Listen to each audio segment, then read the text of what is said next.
এক প্লেটে 3টে পরোটা, একটা সেদ্ধ ডিম, এক টুকরো পেঁয়াজ আর আমার লঙ্কা। না মানে আমার গাছের লঙ্কা। দাম মাত্র 30 না 40 টাকা, যাতে হয় না বাড়া ট্রেনের টিকিটও। খাবি তো বাড়া, আয় না হলে ভাগ বাড়া। আর হ্যাঁ বাড়া, পরোটার সাথে তরকারি একেবারে ফ্রি ফ্রি ফ্রি, যত খুশি খাওয়া বাড়া। এক প্লেটে 3টে পরোটা, আনলিমিটেড তরকারি, এক টুকরো পেঁয়াজ, একটা সেদ্ধ ডিম, একটা লঙ্কা, মাত্র 30 না 40 টাকা। 40 টাকা। আয় বাড়া, খাবি তো খেয়ে যা। রাজুদা তোমার বক বক বন্ধ হলে একটা কথা বলতে পারি? চুপ বাড়া, তুই পরোটা খাবি নাকি সেটা বল, এখানে তোর বক বক শুনতে আসিনি। এই বাড়াগুলো যে কোত্থেকে এসে আমার দোকানে জুটে?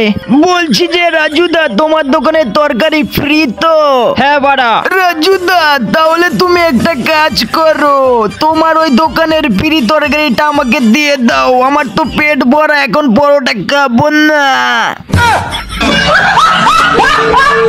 বাড়া তরকারি কি আমি ফ্রিতে দেবো নাকি বাড়া? রাজুদা তুমি তো বললে তরকারি একেবারে ফ্রি। আরে খ্যাপা চোদ্দা, পরোটা কিনলে তবে তরকারি ফ্রি, বুঝলি বোকা চোদ্দা? বাল খেলাম না, পয়সা দে তোমার বালের পরোটা।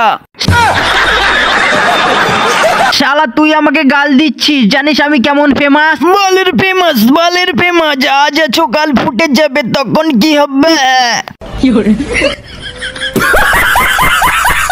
মুখ সামলে কথা বল, তুই পরোটা খাবি খা, নাহলে ভাগ শালা। বাল খাবে, বালের পরোটা, বালের পরোটা, ভালো খাবো না। ভাগ শালা, তোর মতন বালের কাস্টমার এখানে লাগবে না। বাড়াগুলো রোস্ট করার জন্য আমার পিছন লাগতেই হবে। হ্যাঁ।